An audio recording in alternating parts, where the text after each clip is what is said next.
Salut tout le monde, bienvenue dans ce nouveau tuto. Aujourd'hui on va faire un effet assez moderne, ça s'appelle Glitch Effect. Donc on va le faire ensemble, ça va donner un aspect très moderne à notre photo.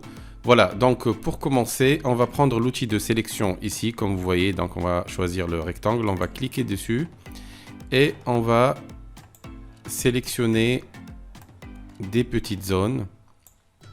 Voilà, il faut s'assurer qu'on est sur le mode plus. Là, donc, c'est une seule sélection. Là, on peut rajouter d'autres. Et là, c'est moins.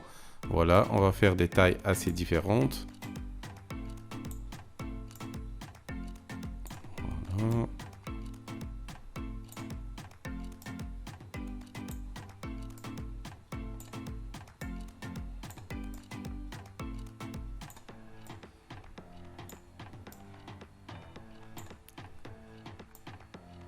Voilà, voilà. Une fois c'est fait, on va aller dans Calque, Nouveau, Calque par copier. Là, on remarque donc notre sélection.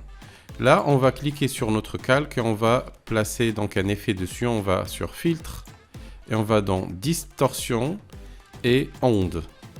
Cette fenêtre qui s'affiche, donc vous allez ici cliquer sur Rectangulaire. Longueur d'onde, donc ça sera entre 120 et 150. Et donc ici, le maximum, vous pouvez aller à partir de 250 là où vous voulez. Donc voilà. Générateur, on va rester dans 1. Amplitude aussi. Voilà. Donc entre 1 et 40. Et pour l'échelle, donc on va laisser 100 et 1. On va cliquer après sur OK. Voilà, ça commence à apparaître. Là, donc, ce qu'on va faire, on va donc déverrouiller cette photo-là. On va appuyer sur Shift et sélectionner les deux calques. Et on va dans Calque, fusionner les calques. Voilà. Une fois c'est fait, on clique sur notre calque fusionné et on appuie sur CTRL ou commande J pour dupliquer. Là, on est sur le nouveau calque dupliqué. Donc, on va appuyer sur FX là pour faire un effet. Donc, un clic et option de fusion. Dans cette petite fenêtre donc, qui s'affiche, dans les couches, on va découcher le rouge qui s'appelle R. On fait OK. Là, je reviens sur ma photo d'origine, le premier calque, et je fais CTRL ou commande J pour dupliquer encore une fois. Et sur le nouveau calque, je vais appliquer encore le même effet. Donc, dans l'option de fusion, cette fois-ci, on va plutôt découcher le bleu et le vert et on va laisser le rouge et on fait OK. On revient sur le premier calque, un clic et là, on va le déplacer avec les flèches parce que c'est possible de le déplacer ainsi, mais on peut abuser. Donc, moi, je fais CTRL Z pour revenir. Donc, une fois sélectionné, je vais appuyer 5 fois à gauche et en haut. Je vais faire la même chose 5 fois à droite et 2 fois par exemple en bas. Voilà. Une fois c'est fait, ça commence donc à apparaître. Là, l'étape suivante, donc on va cliquer sur le premier calque, on va dans Images, Réglages, Désaturation. On va faire la même chose sur le deuxième calque. Réglages, Désaturation.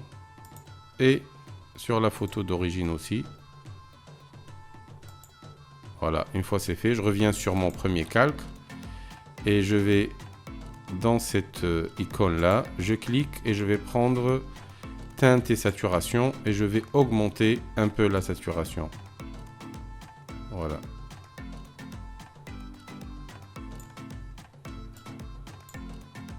Voilà. Une fois c'est fait, je reviens sur mon calque ici. Et je vais appliquer un nouveau masque. Pour ce masque-là, donc je vais choisir le blanc. Voilà. Et je prends le seau, comme vous voyez. Et je clique sur la photo plutôt. Voilà. Pour que ça devienne blanc. Et là, donc, je vais appliquer un filtre. Je vais dans Filtre. Et je vais dans Galerie de filtres. Et dans Esquisse, on va prendre motif de demi-teinte. Et dans celui-là, donc on va choisir la taille. Donc il faut que ça soit fine. Donc moi je m'arrête à 2. Et le contraste, donc on peut augmenter un peu. Donc voilà, on va dire 17. Et ici, il faut vérifier le type. Il faut que ça soit segment. Parce que voilà, on a fait des rectangles tout à l'heure. Donc on va toujours dans ce sens-là. On fait segment et on appuie sur OK. Voilà, une fois c'est fait, là on va dans le mode de fusion, on clique ici et on va prendre lumière tamisée. Et voilà, après il y a la possibilité toujours de modifier un tout petit peu le calque, on fait double clic dessus. Et cette fenêtre là, elle s'affiche. Ici, donc dans le calque, on peut cliquer sur ce curseur là, on appuie sur Alt, un petit clic pour le diviser en deux. Et on va le ramener un peu à droite. Et faire la même chose en bas, un clic et ramener à gauche. On voit un peu donc la dispersion de la lumière. Voilà chers amis, c'était un petit tuto rapide, j'espère que vous avez aimé, c'était facile. J'espère que vous allez laisser un pouce bleu et vous abonner si ce n'est pas encore fait. Et je vous dis à très bientôt dans un autre nouveau tuto. Au revoir.